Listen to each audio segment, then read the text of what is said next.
안녕하세요. 커피 비평가협회 박영순입니다. 커피 문화가 확산되면서 커피를 공부하고자 하는 분들이 늘어나고 있습니다. 커피를 얼마나 잘 추출하는지는 카페를 창업하거나 커피 관련 분야에 진출하는 데 좋은 기술, 지식이 되고 있습니다.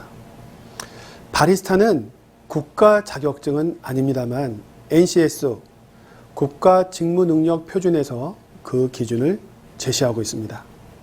자, 저와 함께 어떻게 하면 좋은 바리스타가 될 수 있을지 함께 공부해 보실까요? 네, 이번엔 드럼형 로스터에 대해서 알아보도록 하겠습니다. 반열풍식 로스터라고도 얘기를 하고요. 지금 로스팅을 위해서 예열을 하는 단계입니다. 지금 190도가 되면 열원을 차단을 하고 불을 끄겠습니다. 이제 열이 왼쪽에 있는 드럼 안의 온도가 160도가 될 때까지 냉각을 한 후에 이제 다시 불을 켜고서 상승하면서 180도 정도의 로스팅을 시작하도록 하겠습니다. 네, 두 개의 샘플을 준비를 했는데요. 각각의 샘플은 200g입니다. 볶음 정도를 또는 시간을 조금 달리게 해서 빠르게 가는 로스팅과 좀 느리게 가는 로스팅, 두 개의 샘플을 로스팅 해 보도록 하겠습니다. 자, 160도까지 이제 열이 떨어졌기 때문에 다시 불을 켜고요. 처음에 약 불의 양을 2단에서 시작하도록 하겠습니다. 네, 첫 번째는 열을 조금 강하게 해서 빠르게 가는 그런 로스팅을 해 보도록 하겠습니다. 네, 160도가 돼서 이제 불을 켜고 온도를 다시 올리겠습니다. 불의 온도는 2단에서 시작을 할 거고요. 왼쪽을 가리키고 있는 이 숫자는 이 안에 있는 드럼의 온도가 되겠습니다. 그리고 이 오른쪽에 있는 것은 드럼에서 빠져나가고 있는 에어, 즉 공기의 온도가 되겠습니다. 자, 준비된 첫 번째 샘플을 제가 175도가 되면 호프 안에 담아 놓겠습니다.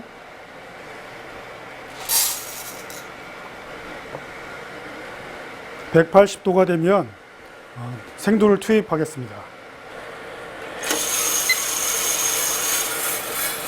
손과 육안으로 생도가 다 투입이 되는지 꼭 확인하셔야 되겠습니다. 자, 보시면 콩의 온도가, 드럼의 온도가 빠르게 내려가고 있습니다. 시간이 50초 정도가 되면 이제 102.3도 제일 저점을 찍고 이제 드럼의 온도는 다시 올라가기 시작합니다. 온도가 올라가면서 약 130도 정도의 드럼 안에 있는 콩 상태를 한번 확인해 보겠습니다.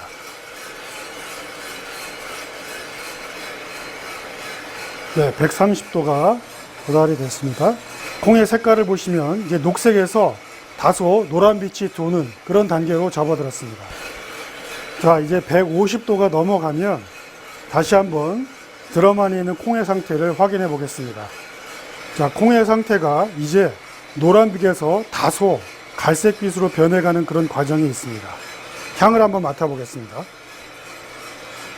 빵을 굽는 것 같은 그런 향이 나고 있습니다.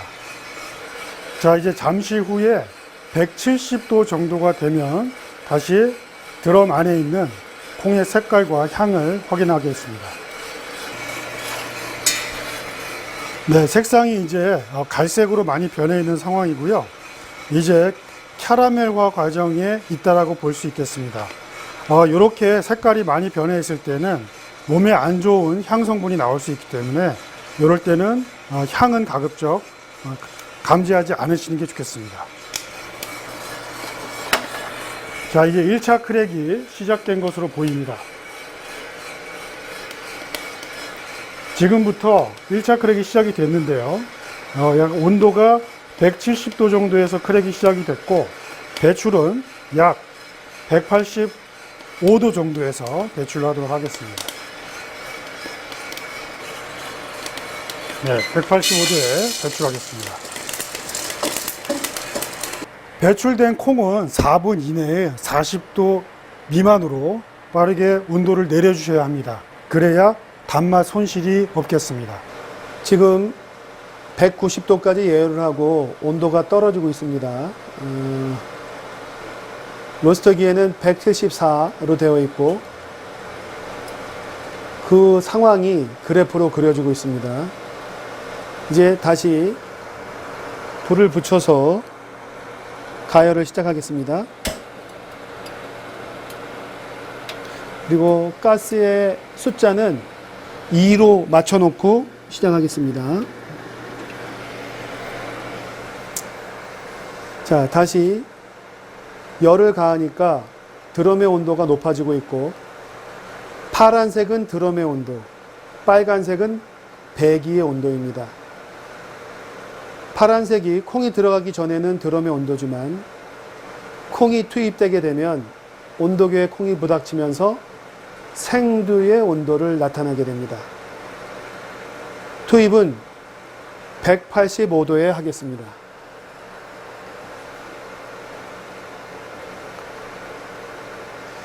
열량의 색이나 드럼의 구조나 그리고 온도계 위치에 따라서 저 파란색의 드럼 온도와 빨간색의 배기 온도는 서로 다른 모양을 나타낼 수 있습니다. 하지만 같은 드럼에서 항상 지표가 될 만한 것은 빨간 배기 온도와 파란색의 드럼 온도의 차이, 델타 T의 값입니다. 저 델타 두 그래프의 간격이 넓어지냐 좁아지냐를 보면서 생두에 가하는 온도를 달리할 수 있는 것입니다. 투입이 되면 시간을 재겠습니다. 185에 투입합니다.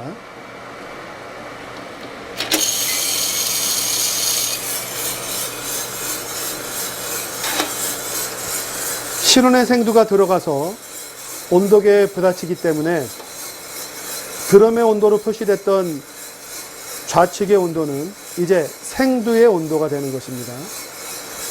생두가 들어가면서 드럼의 공기 온도도 떨어지니까 오른쪽에 배기의 온도도 함께 떨어지고 있습니다. 그런데 드럼의 파란색 온도선과 배기의 빨간색 온도선의 차이가 굉장히 벌어지죠. 눈치채셨겠지만 저것이 상승되면서도 열을 세게 가할 경우에는 파란색의 콩의 온도와 빨간색의 배기 온도의 간격이 좁아집니다. 더 구체적으로 말씀드리면 ROR, 온도의 상승 속도와 델타 T의 값은 관련이 있습니다. 자, 저점을 치고 올라오고 있습니다. 그래프에서 바닥이 됐을 때의 온도를 가늠할 수 있겠습니다. 중요한 건 콩을 투입한 다음에 생두의 낮은 온도 때문에 떨어지던 드럼의 온도, 곧 생두의 온도가 이제 생두와 드럼의 공간의 온도가 같아진 이후부터는 생두 쪽의 열이 올라가는 모습을 숫자로도 볼 수 있고 그래프에서는 우상향 쪽으로 올라가는 모습으로 우리가 알 수 있습니다. 현재 온도가 낮은 상황에서 델타 T의 값은 굉장히 큰 차이를 보고 있습니다만 생두의 온도가 올라가면서 배기 온도와의 간격이 줄어들 것입니다. 저 그래프는 워낙 저렇게 섬세하게 그려지지는 않습니다. 직각으로 그려지는 것을 수치 알고리즘을 넣어서 부드러운 포물선으로 바꿔놓는 것이고요. 그리고 로스팅 할 때의 그 순간의 온도가 아니라 실제로는 한 15초에서 20초 늦게 반영이 되는 것입니다. 따라서 그래프를 보면서 로스팅을 하는 것이 아니라 로스팅을 하는 과정에서 15초에서 20초 늦게 그림이, 포물선이 그려지고 있는 것입니다. 우리가 저것을 로스팅 프로파일, 로스팅의 정보, 열량과 시간의 정보가 들어있어서 저 그래프를 프로파일이라고 하고, 저 그래프를 수학적으로는 시간과 열량 혹은 시간과 온도의 함수라고 합니다. 샘플러를 통해 콩을 보면서 곡선이 올라가는 속도가 저렇게 가파르게 올라가게 되면 마이야르 리액션이 온 것이라고 저희들이 가늠할 수 있고요. 통상 150도일 때 마이야르 리액션이 왕성하다고 이야기를 하죠. 지금 로스틱의 온도는, 콩의 온도가 160을 지나치고 있습니다. 노란빛은 거의 사라지고 갈색이 우세합니다. 이론적으로는 180도부터 캐러멜라이제이션이 왕성하게 일어난다고 이야기를 합니다. 그러나 그 숫자는 정답이 아닙니다. 범위라고 보시면 되고요. 로스터의 생도 온도가 170을 지나고 있습니다. 콩은 이제 노란빛은 사라지고 갈색빛만이 보입니다. 캐러멜라이제이션이 본격화되면 저 갈색의 색깔은 점차 검은빛이 두터운 쪽으로 더 진하게 바뀔 것입니다. 자, 이제 174도의 크랙 소리가 왔고 로스팅 시간은 4분입니다. 크랙이 온 다음부터 델타 T의 값은 더욱더 근접해질 것이고, 델타 T가 근접해질 즈음에 우리는 배출 시점을 찾아야 될 것입니다. 자, 180을 지나면서 1차 크랙의 소리는 더욱더 강렬해지고 있습니다. 배출은 185도에 하겠습니다. 자, 배출합니다. 자, 배출을 하면서 온도가 급격히 떨어지는 걸 보시죠. 이제 저 그래프는 모든 정보를 다 담고 끝이 난 것입니다. 드럼의 온도를 190도까지 올렸다가 불을 끈 상태에서 다시 160도 정도까지 내리겠습니다. 내린 후에 160도 정도에서 이제 불을 켜겠습니다. 불을 켜서 180도가 되면 생도를 투입해서 로스팅을 시작하겠습니다. 네, 불을 켰고요. 지금 온도가 157도를 넘어서 이제 올라가고 있습니다. 180도에서 열량의 크기는 이 로스터기 기준으로 2단으로 시작을 하겠고요. 생도를 투입해서 중간에 불 조절함을 한번 하고, 우리가 드림용으로 가장 적절한 1차 크랙의 정점에서 배출해 보도록 하겠습니다. 좌측에 있는 것이 드럼 안의 온도가 되겠고요. 오른쪽에 있는 것이 드럼을 지나고 배기 쪽으로 나가는 배기의 온도가 되겠습니다. 그래서 왼쪽 것은 콩이 투입이 되고 나면 이제 빈의 온도가 될 겁니다. 그리고 오른쪽 것은 계속해서 에어의 온도로 체크하시면 되겠습니다.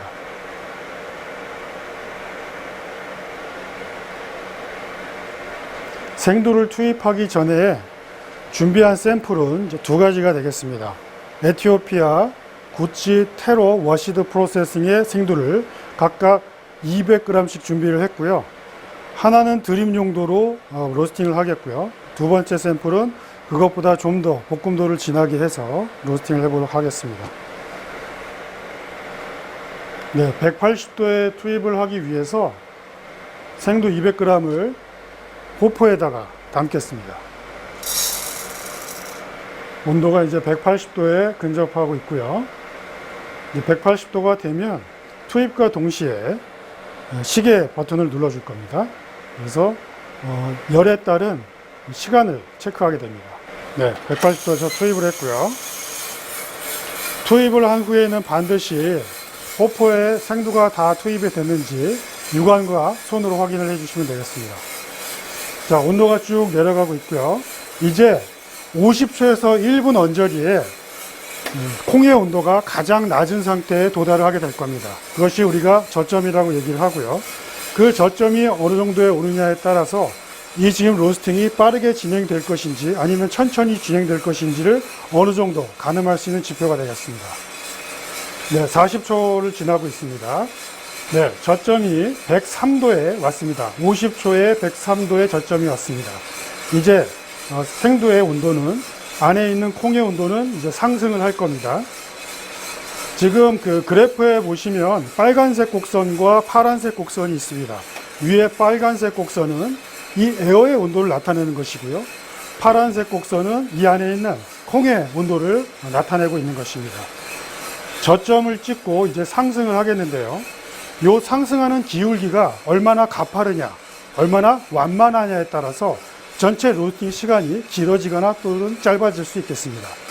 자, 이제 120도를 향해서 가고 있는데요. 130도 정도가 되면 콩의 온도를 한번 확인을 하고 향도 한번 확인을 해 보겠습니다.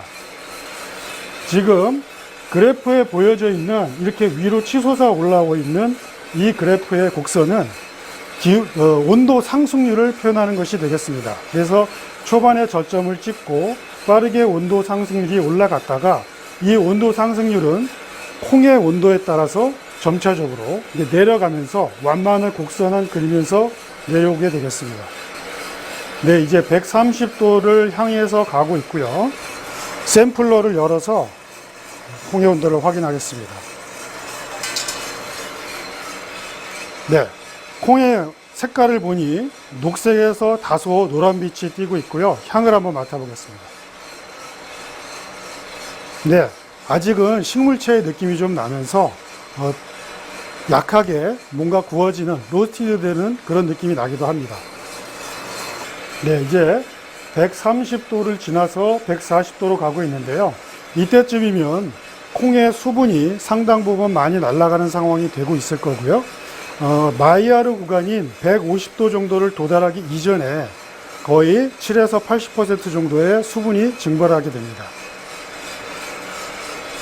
네, 150도가 도달하면 우리가 마이야르 구간이 가장 왕성하게 일어나는 구간이라고 얘기를 합니다. 역시 샘플러를 열어서 콩의 상태를 확인해 보도록 하겠습니다. 자, 샘플러를 여실 때는 샘플러의 윗부분이 11시 방향 쪽으로 향할 수 있도록 해서 뽑아주시면 많은 양이 담기게 되겠습니다. 자, 여기 보시면 노란색이 굉장히 우세한 이제 그런 상황이 되겠고요. 이것은 이제 수분이 어느 정도 많이 날아간 상태에서 본격적인 구이가 일어난다고 볼 수 있겠습니다. 이제 마이야르 구간에 접어든 상태라고 볼 수 있겠습니다. 콩의 온도가 약 170도 정도가 되면 지금 2단에 표시되어 있는 열량을 1단으로 줄여서 뒤쪽에 좀 더 온화한 불을 주면서 진행해 보도록 하겠습니다. 생두가 이 드럼 안에 들어가서 로스팅이 진행되는 동안 점점 팽창을 하면서 밀도가 점점 약해지기 때문에 뒤쪽으로 갈수록 안에 들어가는 열의 양은 콩의 입장에서 보면 좀 더 크길 수가 있겠습니다. 그래서 뒤쪽에서 조금 열을 줄여주면서 가는 것이 콩이 자칫 타는 것을 방지하는 효과가 있을 수 있겠습니다. 네, 이제 콩의 온도가 170도가 되면 열량을 2에서 1로 줄이겠습니다. 자, 이제 곧 첫 번째 크랙이 올 때가 됐습니다. 170도가 돼서 샘플러도 한번 확인해 보겠습니다. 네, 아까와 다르게 노란색에서 갈색이 좀 우세한 쪽으로 바뀌고 있습니다. 색깔이 이렇게 갈색으로 변했을 때는 원두에서 좀 유해한 가스들이 나올 수가 있기 때문에 향을 맡는 것은 피하도록 하시는 게 좋겠습니다. 네, 160도 정도에서 불을 켰고요. 이제 온도가 올라가겠습니다. 180도 정도가 되면 이제 생두를 투입해서 로스팅을 시작하겠습니다. 네, 로스팅을 위해서 샘플을 호퍼 위에다가 올리겠습니다. 도입과 동시에 시계를 스타트를 하겠습니다.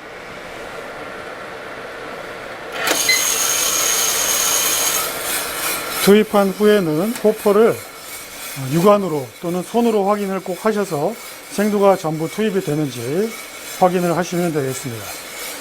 이제 온도가 빠르게 내려가고 있습니다. 시간이 50초 정도가 되면 가장 저점, 가장 낮은 온도를 기록하게 될 겁니다. 그 저점은 이제 로스팅이 빠르게 진행이 될 것인지 천천히 진행이 될 것인지 가늠할 수 있는 지표가 되겠습니다. 온도가 평소에 하는 것보다 조금 높다면 온도 상승률이 좀 더 빠르게 진행될 것이고요. 평소에 넣던 것보다 저점이 조금 낮게 나왔다면 좀 평소에 하던 것보다 로스팅 시간이 좀 길어질 수 있겠습니다. 자, 지금 105도 정도가 저점이 나왔습니다. 이제 저점을 찍고 왼쪽에 있는 빈의 온도가 올라가기 시작합니다. 따라서 이쪽에 있는 배기의 온도도 함께 상승하고 있는 것을 보실 수 있습니다.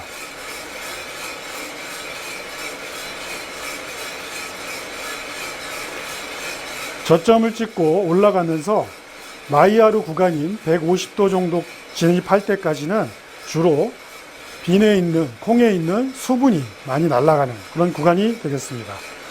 지금 수분이 날아가면서 지금 가까이 있는 저에게 콩에 익는 정도, 수증기가 날아가는 그런 향이 나타나고 있습니다. 자, 150도와 170도의 샘플러를 열어서 콩의 색깔을 한번 보겠고요. 마이야르 구간이 시작되는, 그리고 캐러멜라이제이션 구간이 시작되는 곳에 육안으로 샘플러를 열어서 확인해 보겠습니다. 지금 콩과 이 빈과 에어의 온도가 동반해서 같이 꾸준히 상승하고 있는 것을 보실 수 있습니다. 네, 150도에 거의 근접하고 있고요. 샘플러를 열어서 확인해 보도록 하겠습니다.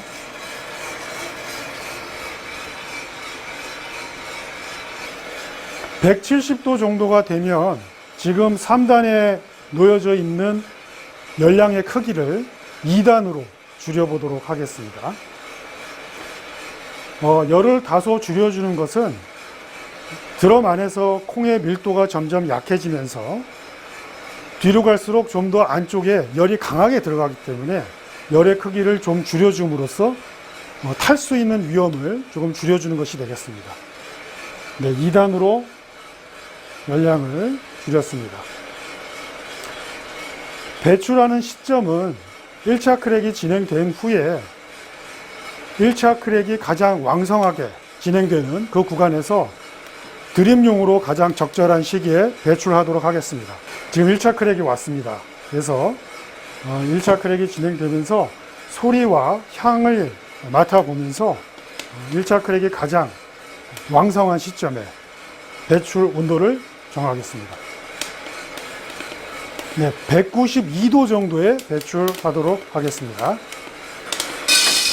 네, 192도에 배출을 하고 불을 껐습니다. 총 로스팅 시간은 4분 42초. 이제 이 드럼 안에 있는 모든 로스팅의 정보가 그래프에 담겼습니다. 총 로스팅 시간은 4분 42초가 걸렸고요. 지금 나와 있는 정보에 의하면 저점이 105도에 저점이 나온 것으로 확인이 됩니다.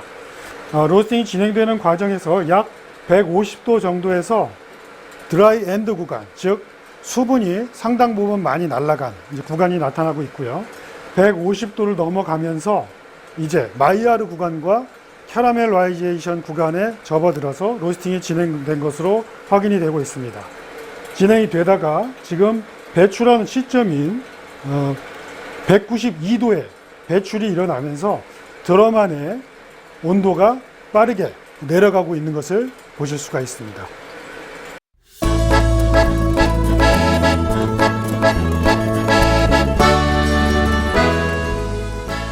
오늘 로스팅 내용 보니까 어떠세요? 이제야 로스팅을 제대로 하는 것 같다라는 느낌이 드세요? 왜냐하면 그 구조가 드럼형이 일반적으로 우리가 이 현장에서 이야기를 할 때 저 정도는 써야 로스터다 라고 얘기하는 그런 장비였죠. 물론 사이즈가 작습니다. 하지만 원리는 똑같습니다.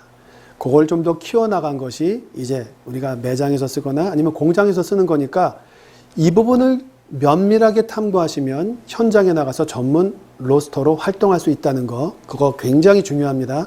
이렇게 작은 거 가지고 뭘 하겠느냐 이런 생각 가지시면 안 됩니다.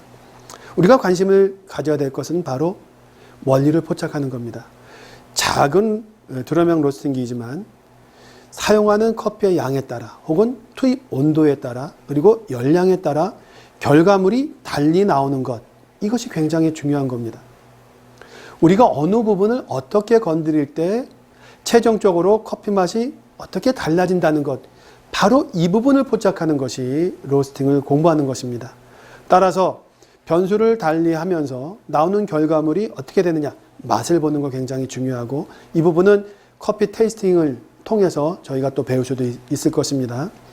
반드시 기록을 하셔야 되고요.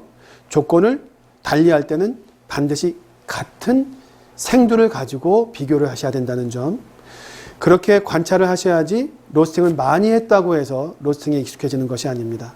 면밀하게 시간과 열량, 그 다음에 투입 온도라든가 배출 시점이라든가 이런 변수들이 맛에 어떤 영향을 끼치는 것을 포착하셔야지만 규모가 큰 그런 로스팅기를 다룰 수 있는 전문 로스터가 되실 수 있는 것입니다. 잘 보셨나요? 자, 이런 기본기를 잘 아시면 다양한 커피 생두를 올바르게 볶으실 수 있을 것입니다. 커피는 산지나 품종에 따라 다양하지만 커피를 볶는 그 기본은 결국 시간과 열량의 함수였다는 걸 이제 아셨죠? 자, 이제 여러분은 커피 로스터입니다. 감사합니다.